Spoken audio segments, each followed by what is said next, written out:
Hi guys, आज हम लोग देखने वाले हैं सेक्शन 6 इंडियन एविडेंस एक्ट का। ये बहुत इम्पॉर्टेंट सेक्शन है। इसको हम रेस गेस्टे भी कहते हैं और सर्कमस्टांशियल एविडेंस से जो केस प्रूव होते हैं वो भी इसी सेक्शन से होते हैं। इसको सर्कमस्टांशियल एविडेंस भी कहा जाता है। अब रेस गेस्टे का मतलब क्या है? वैसे लिटरली जो इसका मतलब है लैटिन में वो है थिंग्स डन, लेकिन जब हम इसे इंग्लिश में ट्रांसलेट करते हैं तो क्या हो जाता है? थिंग्स सेड और done in the course of transaction. मतलब किसी ट्रांजैक्शन के टाइम जो कोई बातें कही जाती हैं या की जाती हैं किसी के भी द्वारा, उसे हम रेस गेस्टे कहते हैं। ठीक है, मतलब सर्कमस्टांसेस जो बनाते हैं ना आपके एक स्टोरी को, उसको हम रेस गेस्टे कहते हैं। कि वो पूरी जो चेन होती है एक, कि भाई चेन है एक ऐसे एक ये, तो सारे के सारे जो जोड़ होते हैं ना वो जुड़ने चाहिए। यूँ नहीं कि आधी आधी चेन है, इधर फिर ये लूप होल रह गया, ये लूप होल रह गया, ऐसे नहीं, कंप्लीट आपकी चेन होनी चाहिए। तो वो आपके रेस गेस्टे बनाता है, सर्कमस्टांशियल एविडेंस बनाता है कि एक कड़ी से, जैसे होता है ना कड़ी जुड़ती चली गई कहते हैं, तो ऐसे ना सारी कड़ियाँ जुड़ती चली जानी चाहिए, तब आपका रेस गेस्टे कंप्लीट होता है और आपके जो फैक्ट्स हैं जो आपको केस जीतने में हेल्प करते हैं वो कंप्लीट होते हैं। अब जैसे क्या है कि every story which is made of, कि ना हर एक स्टोरी मेड किससे होती है? कुछ सर्टन एक्ट से, ओमिशन से, स्टेटमेंट्स से। हर एक स्टोरी में ना कुछ एक्ट होता है, कुछ ना कुछ ओमिशंस होती हैं और कोई ना कोई स्टेटमेंट भी होती है। ये स्टेटमेंट्स और एक्ट्स, ये सारा कुछ क्या करते हैं? हमें अंडरस्टैंड करने में हेल्प करते हैं सारी स्टोरी को, कि भाई असल में हुआ क्या था। कि मान लो वो पहले आया, उन दोनों की लड़ाई हुई, फिर उसे बहुत गुस्सा आया, वो किचन में गया, फिर उसने चाकू निकाला, फिर उसने मारा।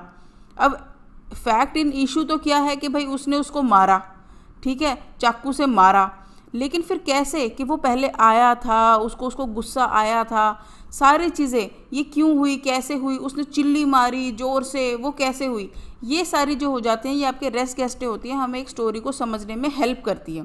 तो इसका मतलब क्या है? It enables the court to take all essential details into the account. मतलब जो भी एसेंशियल डिटेल्स होती हैं आपकी, वो कोर्ट को समझने में हेल्प करता है ये रेस गेस्टे, कि क्या ज़रूरी है क्या नहीं। इनका जो एसोसिएशन होता है ना वो मेन ट्रांजैक्शन से होना चाहिए, तभी वो रेलेवेंट होते हैं। मतलब जब एक बंदा एक बंदे का मर्डर कर रहा है, तब जो वो चिल्लाता है या कोई एक्ट्स हैं या वो बाहर जाके एकदम से कहता है बचाओ बचाओ, तो वो जो चीज़ें हैं वो इम्पॉर्टेंट होती है। ये नहीं कि एक्स के घर में ए और बी झगड़ रहे हैं लेकिन सी के घर में भी कुछ ऐसा हो रहा है, तो वो इम्पॉर्टेंट नहीं है, क्योंकि हमने एक्स के घर में जो ए और बी लड़ रहे थे उसके केस के बारे में डिस्कस कर रहे हैं, ना कि सी के घर में क्या हो रहा है उस केस के बारे में। मतलब ए और बी झगड़ रहे हैं, इन दोनों की बात हो रही है। सी वहाँ पर कुछ मर्जी कर रहा हो अपने घर में, हमें उससे लेना देना कुछ नहीं है।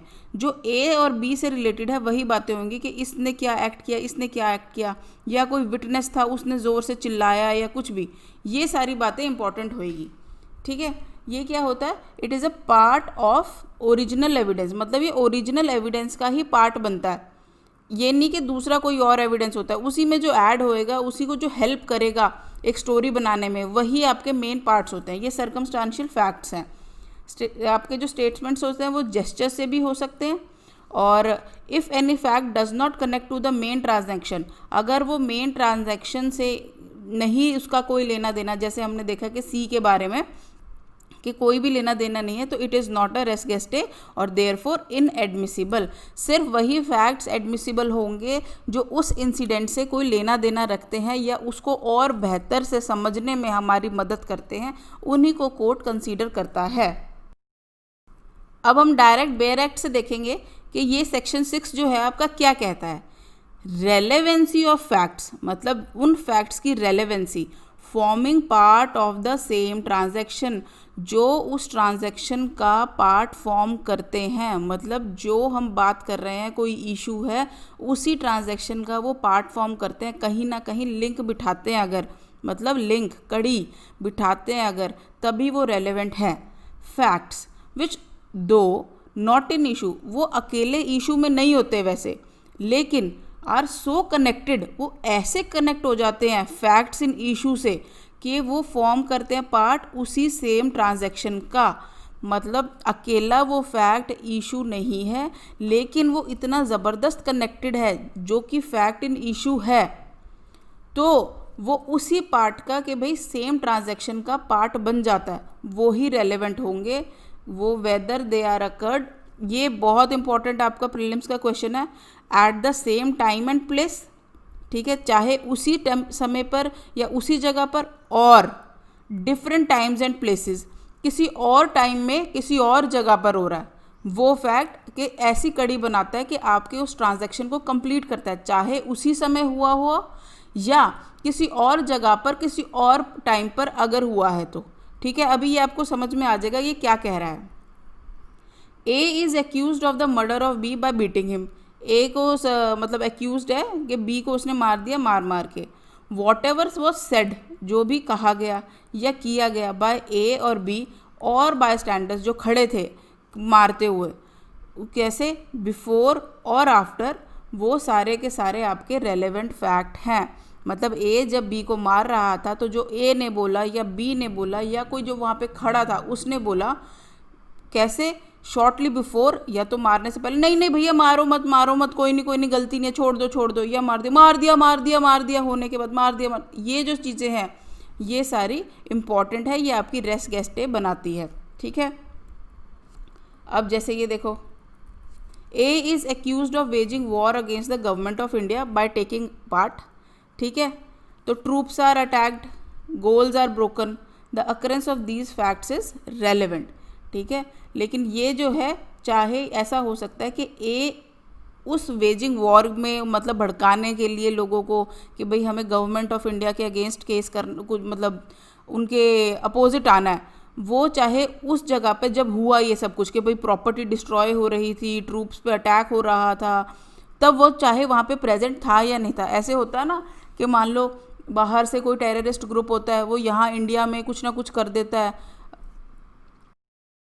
जैसे जब रॉयट्स होते हैं, आतंकवाद फैलता है, बॉम्ब ब्लास्टिंग होती है, तब वैसे वो टेररिस्ट का जो बॉस होता है वो इंडिया में प्रेजेंट नहीं होता, लेकिन उसके ऊपर भी इल्ज़ाम लगता है ना, उसको वो एक्यूज़ ही होता है ना, क्योंकि उसने ही यहाँ पर लोगों को भड़काया होता है।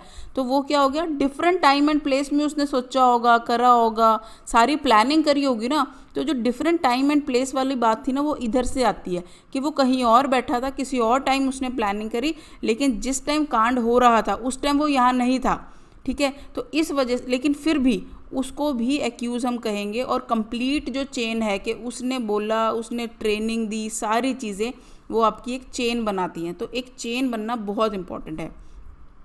नेक्स्ट ये लाइबल का है, और नेक्स्ट ये देख लीजिए, आपको ये रीड करने होते हैं, आप खुद से भी अच्छे से रीड कीजिएगा। The question is whether certain goods ordered from B were delivered to A, कि भाई क्या जो सर्टन गुड्स बी से ऑर्डर किए गए थे वो डिलीवर हो गए। The goods were delivered to several intermediate person successively, each delivery is a relevant fact. जैसे कि बी से कुछ ऑर्डर मंगाया, ए तक पहुंचना था, लेकिन बी ने पहले सी को दिया, सी ने पहले डी को दिया, फिर ई को दिया, फिर ए के पास आया। तो ये जो ट्रांजैक्शंस थी ये भी रेलेवेंट होती हैं। कैसे कैसे, कभी मान लो कि जो ए के पास सामान पहुंचा वो ख़राब था, ठीक है, जैसे कभी कभी हुआ था ना, पहले फ़ोन्स में आपके पत्थर निकलते थे जब डिलीवरी होती थी, ऐसी ऐसी चीज़ें। तो क्या होगा कि भाई बी कहेगा मैंने तो सही से भेजा था, ए कहेगा लेकिन मुझे पत्थर मिले। तो ये जो चीज़ें हैं सी के पास या डी के पास, ई के पास, किसके पास गई वो फ़ोन, वो चेक होएगा, वो हमारा रेलेवेंट फैक्ट हो जाता है, क्योंकि तभी तो हमें पता चलेगा कि क्राइम किधर हुआ है, किधर अदला बदली हुई है, ठीक है। तो बेसिकली रेस गेस्टे आपका क्या हो गया, जो आपके फैक्ट्स को प्रूव करने में मदद करता है, जो आपकी मेन ट्रांजैक्शन के साथ आ जाता है और कोर्ट को बेटर अंडरस्टैंडिंग में हेल्प करता है। अब जो रेस गेस्टे है वो दो तरह से ऐसे होता है कि एक्ट्स और omissions as res gestae, statements as res gestae. मतलब कोई एक्ट या ओमिशन जो होता है उस टाइम पर या डिफरेंट टाइम पर, उसको हम रेस गेस्टे कहते हैं, और जो स्टेटमेंट्स दी जाती हैं उस टाइम पर या डिफरेंट टाइम पर या कुछ भी, वो आपकी रेस गेस्टे होती हैं। अब देखते हैं हम एक्ट्स और ओमिशन किस तरह से रेस गेस्टे होते हैं। जैसे कि देयर इज़ अ कॉन्स्पिरेसी, कि कॉन्स्पिरेसी हो रही है कि गवर्नमेंट को हमने ओवरथ्रो करना है, कैसे, बाय फोर्स। तो फंड्स कहाँ पे रेज हुए, कैलकाटा में। आर्म्स कहाँ पे इकट्ठे हुए, मद्रास में। और टास्क फोर्स को जो गुंडे उन्होंने भेज रहे हैं उसकी ट्रेनिंग कहाँ पे हुई, बॉम्बे में। अब देखो डिफरेंट डिफरेंट प्लेसेस हैं, कैलकटा, मद्रास, बॉम्बे, अलग अलग जगह पे और अलग अलग टाइम पे हुई होगी। तो ऑल दीज एक्ट्स दो isolated in time and space, मतलब अलग अलग जगह पे हुई हैं और उनका कोई आपस में लेना देना नहीं, लेकिन still parts of the same transaction, मतलब ये सारी मिलकर एक मेन काम करना है, इन्हें एक ही इवेंट करना ना। तो उसको प्रूव करने के लिए ये सारी चीज़ें कि कहाँ फंड्स रेज हुए या आर्म्स इकट्ठे हुई या ट्रेनिंग हुई, वो सारे इम्पॉर्टेंट हो जाते हैं, क्योंकि उनका मेन काम क्या था, कॉन्स्पिरेसी उन्होंने करनी थी। किस चीज़ को, कि गवर्नमेंट को ओवरथ्रो करने के लिए, उन्हें निकालने के लिए। तो बीच में जो भी उन्होंने काम किया वो सारे के सारे इम्पॉर्टेंट हो जाते हैं, ठीक है। अब जैसे ये है स्टेटमेंट्स क्या होनी चाहिए, वो forced out of a witness by the emotion generated by an event, मतलब वो उस टाइम इवेंट को देखते हुए उसके मन से, जैसे एक नेचुरल बिहेवियर होता है ना, जैसे मान लो कॉकरोच को देख लेते तो एकदम से चिल्ली नहीं निकलती, ऐसा कुछ, या कोई एकदम से भागो भागो, या कोई भी ऐसी जो चीज़ होती है ना, वो उस टाइम के इमोशन से जनरेट होके हमारे अंदर से निकलनी चाहिए। मतलब जैसे कि एक इंजर्ड पर्सन जो होता है इज़ बाउंड टू क्राई, मतलब जब हमें चोट लग जाती है, हमें ना लगता है एकदम से कि हमें चोट लग गई, फिर हमें लगता है चल कोई नहीं अभी तो पता नहीं चला, लेकिन जैसे ही हम देखते हैं कि खून निकल रहा है, अपने आप नहीं आंसू आने लग जाते, फिर लगता है कि ओहो चोट लग गई, चोट लग गई, चोट लग गई, आप रोने लग जाते हो। तो जो एक नॉर्मल बिहेवियर है, जो एक पर्सन करेगा ही करेगा, वो होता है। अब जैसे कि ये ही मे क्राई अंडर पेन, भाई हम दर्द में भी बोल सकते हैं, हेल्प में भी, भाई मेरी उंगली टूट गई, हेल्प करो हेल्प करो। और हम ये कहते हैं देखो फलाने ने मेरी उंगली तोड़ दी, इसने तोड़ी है, इसकी वजह से मेरी मतलब तबीयत खराब हुई है। तो जो नॉर्मल हम करते हैं, नॉर्मल जो बातें बोलते हैं किसी भी इवेंट के टाइम, उन्हें आप स्टेटमेंट्स एज रेस गेस्टे कह सकते हैं। लेकिन if there is sufficient interval, अगर एक्ट हुआ मान लो 8 बजे, ठीक है, आप बता रहे हो 9 बजे, कॉकरोच देखा आपने 8 बजे, लेकिन अब चिल्ला रहे हो 9 बजे, तो इसमें क्या हो गया, sufficient for creating scope for fabrication. आपके पास ना काफ़ी सफिशिएंट टाइम हो गया फैब्रिकेट करने के लिए, मतलब एक स्टोरी बनाने के लिए। तो वो स्टेटमेंट्स जो होती हैं जिसमें काफ़ी टाइम निकल जाता है, वो स्टेटमेंट्स रेस गेस्टे नहीं होती। आपकी इमीडिएट रिएक्शन जो होना चाहिए, इमीडिएट रिस्पॉन्स जो होना चाहिए, इमोशन होना चाहिए, वो उसी टाइम का होना चाहिए, ना कि घंटे बाद नहीं किसी का इमोशन होता है, ठीक है। अभी हम कुछ केस देखते हैं। ये है उत्तम Singh versus state of Madhya Pradesh. इसमें क्या था, जो चाइल्ड विटनेस था, इसमें चाइल्ड विटनेस है, वो अपने फादर के साथ सो रहा था, ठीक है, रेलेवेंट टाइम पर, और वो एकदम से उठ गया कब, जब उसके फादर की गर्दन पर एक्स को मारा गया, एकदम से उठा वो। उसको देखते ही उस बच्चे ने क्या किया, ज़ोर से अपनी मम्मी का नाम लेना, मम्मी मम्मी मम्मी, ठीक है, और उसने by naming the accused as assailant, मतलब चाचू चाचू चाचू, या मतलब ताया ताया, जो भी जिसने भी मारा उसका नाम चिल्ला चिल्ला के बहुत ज़ोर से चिल्लाने लगा। ये सुनते ही जो उसकी मम्मी थी या बहनें थी, वो सारे के सारे स्पॉट पर आ गए, भाई फटाफट भागे आए, क्योंकि बच्चा चिल्ला रहा है कि क्या हुआ क्या हुआ क्या हुआ। This evidence was held to be admissible as a part of same transaction. बच्चे ने एकदम से देखा कि उसके पापा को कोई मार रहा है, और कौन मार रहा है, उसके ज़ोर ज़ोर से नाम लेके वो चिल्लाने लगा। उसी टाइम उसकी मम्मी और बहनें आ गई। तो ये सारे के सारे जो थे सेम पार्ट बन रहे थे उस ट्रांजेक्शन का। क्यों?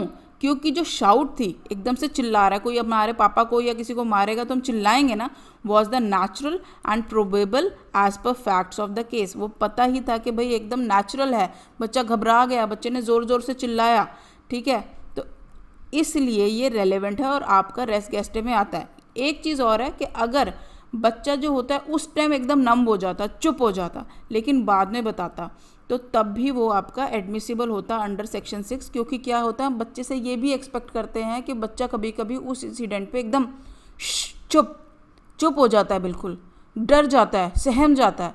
तो अगर वो थोड़ी देर बाद भी बता देता तो भी समझ में आता कि बच्चा उस टाइम डर गया था, इसलिए अब बता रहा है।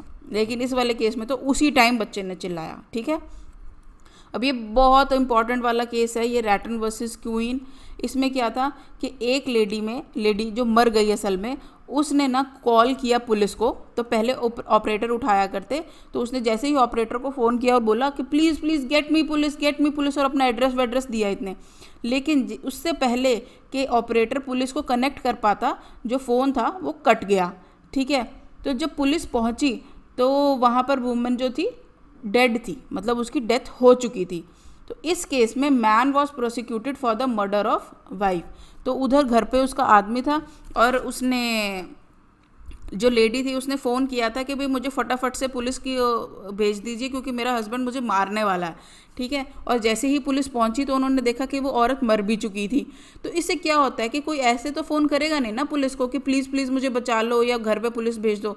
कोई भी नहीं अननेसेसरी चाहता कि उसके घर पे पुलिस आए, कुछ हुआ होगा तभी तो ना। और फिर जब पुलिस पहुंची तब वो विमेन डेड भी थी। तो इसका मतलब जो वो कह रही थी वो सही थी। तो इसकी स्टेटमेंट्स जो थी वो जस्ट बिफोर द इंसिडेंट हो गई और वो प्रूव भी करने लगी कि उसके हस्बैंड ने ही उसे मारा होगा क्योंकि वही उसने कहा था ऑपरेटर को। तो इसलिए the statements of the deceased was relevant as set just before the occurrence of the event. मतलब उसे इंट्यूशन हो चुकी थी या कुछ घर में लड़ाई झगड़ा हो रहा था, तभी उसने फ़ोन किया और उसने जैसे ही बोला, जैसे ही पुलिस पहुंची उसकी डेथ हो चुकी थी। तो जो स्टेटमेंट्स थी वो प्रूव करती हैं कि कुछ ऐसा हुआ था और उसका हस्बैंड ही कुछ ऐसा कर रहा था कि उसको वाइफ को खतरा था। तो ऐसे केसेस में जो स्टेटमेंट्स थी वो भी आपकी रेलेवेंट बन गई। देखा कि इस अगर नहीं तो पुलिस पहुंचती तो देखती कि सिर्फ वो मरी हुई है और उसका हस्बैंड मान लो खड़ा है या गया हुआ है या जो भी है, समझ तो नहीं आता ना कि क्या हुआ, फिर तो शक ही होता ना। अब लेकिन यहाँ पे इसके केस स्टेटमेंट से, जो इस लेडी का स्टेटमेंट था ऑपरेटर को, उससे प्रूव हो जाता है कि वो खतरे में थी और अपने हस्बैंड से ही खतरे में थी। तो देखा आपने कि ये कैसे ट्रांजैक्शन सी बन गई, एक कंप्लीट चेन बन गई जिससे सब कुछ समझ में आने लग गया। ठीक है, इसलिए ये केस जो है आपका बहुत ज़्यादा इंपॉर्टेंट है। ये दिखाता है कि किस तरह से स्टेटमेंट्स भी इंपॉर्टेंट हो जाती हैं।